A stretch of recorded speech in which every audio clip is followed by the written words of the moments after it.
दोस्तों मीशो से खरीदे हुए 61 रुपीज के डेलिया के बीजों का क्या हुआ है, चलो बताती हूँ। और साथ में जो मेरे साथ घोटाला हुआ वो भी बताती हूँ।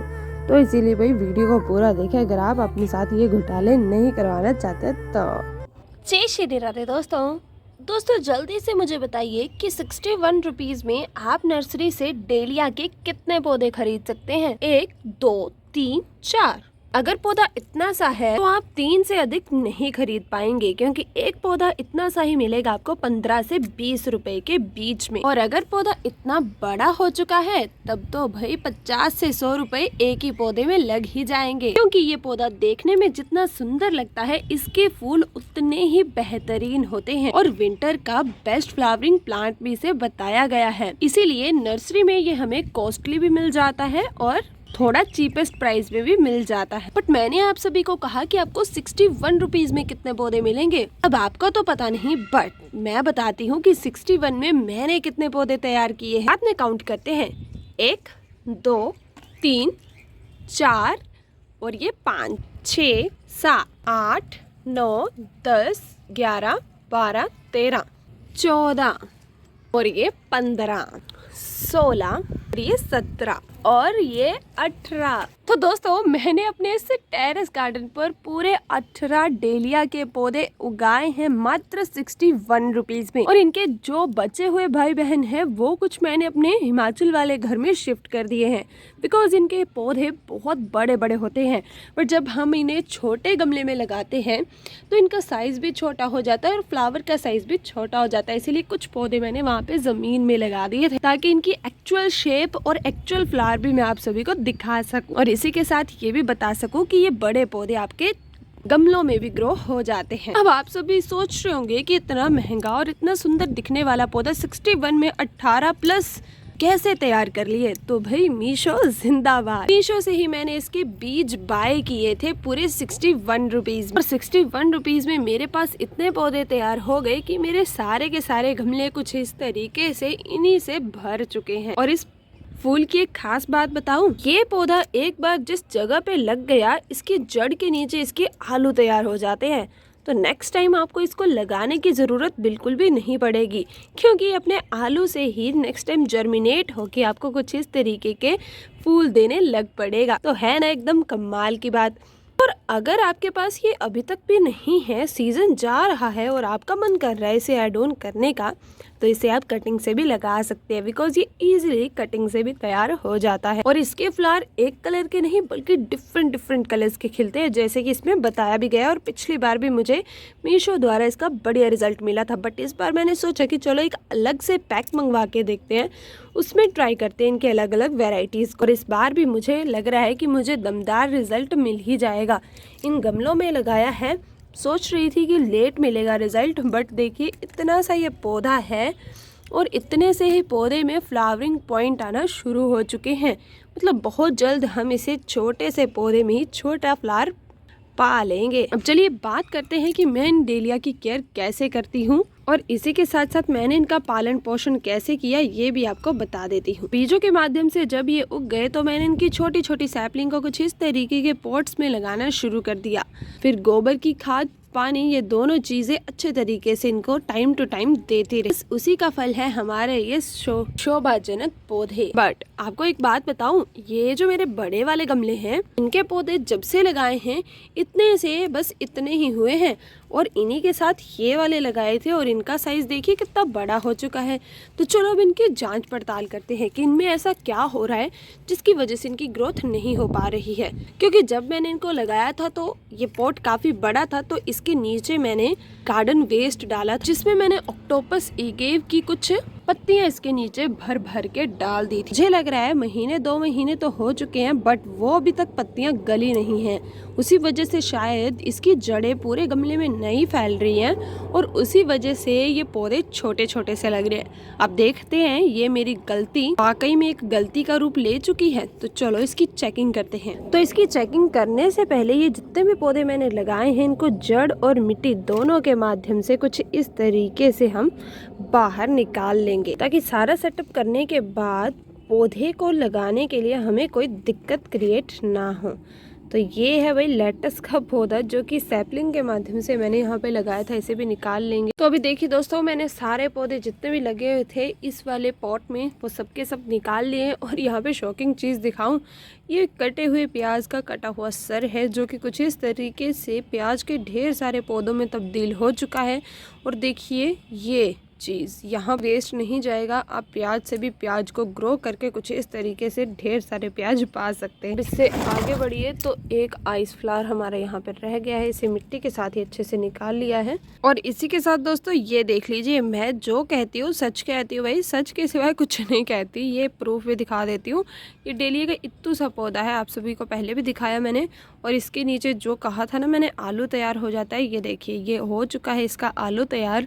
और नेक्स्ट टाइम भाई यहाँ से खुद ब खुद ये जर्मिनेट होके कुछ इस तरीके से आपको पौधे दे देगा। तो ये एक वन टाइम इन्वेस्टमेंट है, एक बार अगर आपने कर ली तो नेक्स्ट टाइम आपको करने की ज़रूरत पड़ेगी ही नहीं। चलिए अब मेन काम पे फोकस करते हैं कि जो चीज़ सोच रही हूँ मैं क्या वही हो रहा है इसमें, तभी इनकी ग्रोथ नहीं हो पा रही। बिकॉज पौधों की ग्रोथ में कोई भी ऑब्स्ट्रक्शन नहीं होनी चाहिए। खाद मैंने टाइम टू टाइम दी है, इनको पानी भी देती रहती हूँ, बट फिर भी उतनी ग्रोथ नहीं हो पा रही जितनी होनी चाहिए थी। इसीलिए अच्छे से अब इसकी चेकिंग करेंगे। तो कुछ इस तरीके से इसमें हम इसे कन्वर्ट करेंगे, ये मिट्टी जितनी भी है। और ये देखिए दोस्तों, ये है इसके नीचे का गार्डन वेस्ट जो कि कुछ इस तरीके का है। ये देखिए इसकी जड़ें तो ये यहाँ पर भी पनपने लग पड़ी है, मतलब ये मर नहीं रहा पौधा, बल्कि इतना नीचे जाने के बाद भी ये नए नए सिरे से तैयार हो रहा है। तो दोस्तों देख लीजिए, पूरा पॉट अब जाके खाली हो चुका है। और एंड में रिजल्ट कुछ ऐसा मिल रहा है कि ये जो ऑक्टोपस एगेव का पौधा है ये मरने के बाद भी मरने का नाम नहीं ले रहा है। मतलब इसकी जड़ें जो मैंने नीचे ऐसे ही डाल दी थी वो सब की सब रीग्रो हो रही हैं। और इसी चीज़ की वजह से ये हमारे बेचारे पौधे अपनी जड़ें नहीं फैला पा रहे थे और अच्छे से ग्रो भी नहीं हो पा रहे थे। तो भाई गलती करके भी, गलती से भी कभी भी गार्डन वेस्ट में आप इसको ना ही डालें, तो पौधे की जो ग्रोथ है वो एकदम से रुक जाएगी और पौधा भी मरने लग पड़ेगा धीरे धीरे करके। तो चलो अब अपनी इस गलती को सुधारते हैं, इस सभी को डालते हैं कचरे में और इन्हें लगाते हैं नई शुरुआत से। तो दोस्तों आप भी आप डालना ही चाहते हैं अपने पौधों के नीचे गार्डन, इस तरीके के फूल डाल सकते हैं या फिर कुछ इस तरीके की हल्की फुल्की पत्तियां डाल सकते हैं जो कि बहुत इजीली मुरझा जाती हैं और डिकम्पोज भी जल्दी हो जाती है। चलिए एक बढ़िया सा सॉइल मिक्सचर तैयार कर लेते हैं। ये मिट्टी देख सकते हैं कैसी हो चुकी है। तो इसमें हम ऐड करते हैं अपना ये कोकोपीट, ताकि ये जो सॉइल मिक्सचर है एकदम हल्का फुल्का हो जाए और हमारे पौधे की जड़ों को फैलने में भी आसानी हो जाए, जो कि पहले फैल नहीं पा रही थी। अब देखिए मेरे पास गार्डन वेस्ट नहीं था तो सिंपली कोकोपीट प्लस मिट्टी को मिला के कुछ इस तरीके का मिक्सचर तैयार करके मैंने इसमें डाल दिया। देखिए इस पॉट को फुली फिल नहीं करेंगे बिकॉज हमने ये लगाने हैं सुंदर सुंदर से पौधे इनमें, कि हमने यहीं से निकाले थे। तो कुछ इस तरीके से इन सभी को पहले सेट कर देंगे इन पॉट्स, उसके बाद जाके हम इसे फिल करेंगे। तो देखिए दोस्तों कुछ इस तरीके से सभी पौधों को सेट कर दिया। अब इसके ऊपर से आप मिट्टी डाल सकते हैं या फिर कोकोपीट, आपके पास जो भी अवेलेबल है आप वो डाल के इन सभी जड़ों को अच्छे से कवर अप कर दें। सो फाइनली गाइज एक पॉट तो हमारा एकदम अच्छे से सेट हो चुका है। चलो अब दूसरे की टर्न आती है उस डेलिया वाले प्लांट्स की।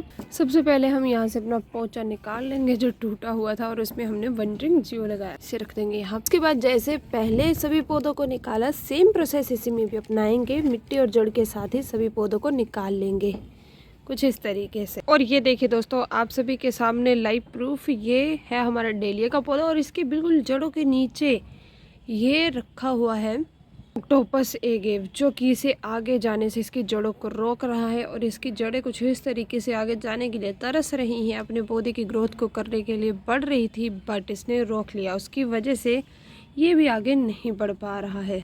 तो अब इसे यहाँ से निकाल देंगे, अलग करके रख लें। और ये देखिए दोस्तों आप सभी के सामने लाइव प्रूफ है, ऑक्टोपस एगेव ने इतना ज़्यादा गंद मचाया हुआ है कि क्या ही कहें। ये हो नहीं पा रहे अच्छे से ग्रो, इसका कारण है ये। भाई वार्निंग है बहुत बड़ी आप सबके लिए, कोई इसका इस्तेमाल ना करे गार्डन वेस्ट के लिए। सारी मिट्टी खराब, सारे पौधे खराब हो रहे हैं इसकी वजह से। तो फाइनली दोस्तों इस 6 डेलिया लगे हुए पॉट में मैंने पूरे अब 3 डेलिया लगाए हैं।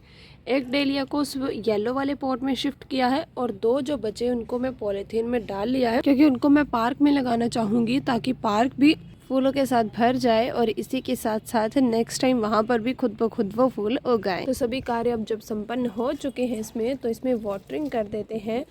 वाटरिंग नहीं भाई, फर्टिलाइज़र ही दे देते हैं, बिकॉज इसकी ग्रोथ एकदम से स्टॉप ही हो गई थी। उस ग्रोथ को बढ़ाने के लिए गोबर का लिक्विड फर्टिलाइज़र मैंने इसमें डाल दिया है और सेम इसमें भी ऐसे ही करेंगे। और देख सकते हैं ये फूल अब थोड़े थोड़े मुरझाने लग पड़े, बिकॉज धूप भी निकल आई है और अभी हमने जस्ट इनकी रिपोर्टिंग ही की है एक हिसाब की। मिट्टी में इनको लगाया है तो इसीलिए भी हम इसको छाया भरे स्थान में रख देंगे। सो गाइज, आज हमें इन डेलिया के पौधे से ये सीखने को मिला कि दूसरों की गलती निकालने से पहले खुद ब खुद एक बार अच्छे से जांच करके देखें कि उसमें आपकी तो कहीं गलती नहीं है। जैसे कि अब मैं दोष मीशो को भी दे सकती थी कि तुम्हारे ये आधे सीड अच्छे से ग्रो हो जा रहे हैं और आधे तो हो ही नहीं रहे, ये तो ज़मीन से निकल ही नहीं पा रहे। बट दूसरों को दोष लगाने से पहले मैंने अपनी गलती को खंगाला और जो खंगाला वही एकदम सही निकला। मतलब मेरा ही गंद जो ढाला हुआ था वही बढ़ते जा रहा था आगे आगे, उसी वजह से इनकी ग्रोथ नहीं हो पा रही थी। मैंने इनकी बाकी केयर कैसे की, तो भाई गोबर की खाद मैं देती हूँ। इसमें गोबर के उपले को पानी में डिप करके वो खाद देनी है, जिससे आपको फूल जल्द से जल्द मिल जाएंगे। जब मैंने लगाया था उसके बाद मैंने इसकी एक पिंचिंग की थी कुछ इस तरीके से, मतलब इसका सर फोड़ दिया था। उसके बाद इसकी 2 से 3 शाखाएं और निकली,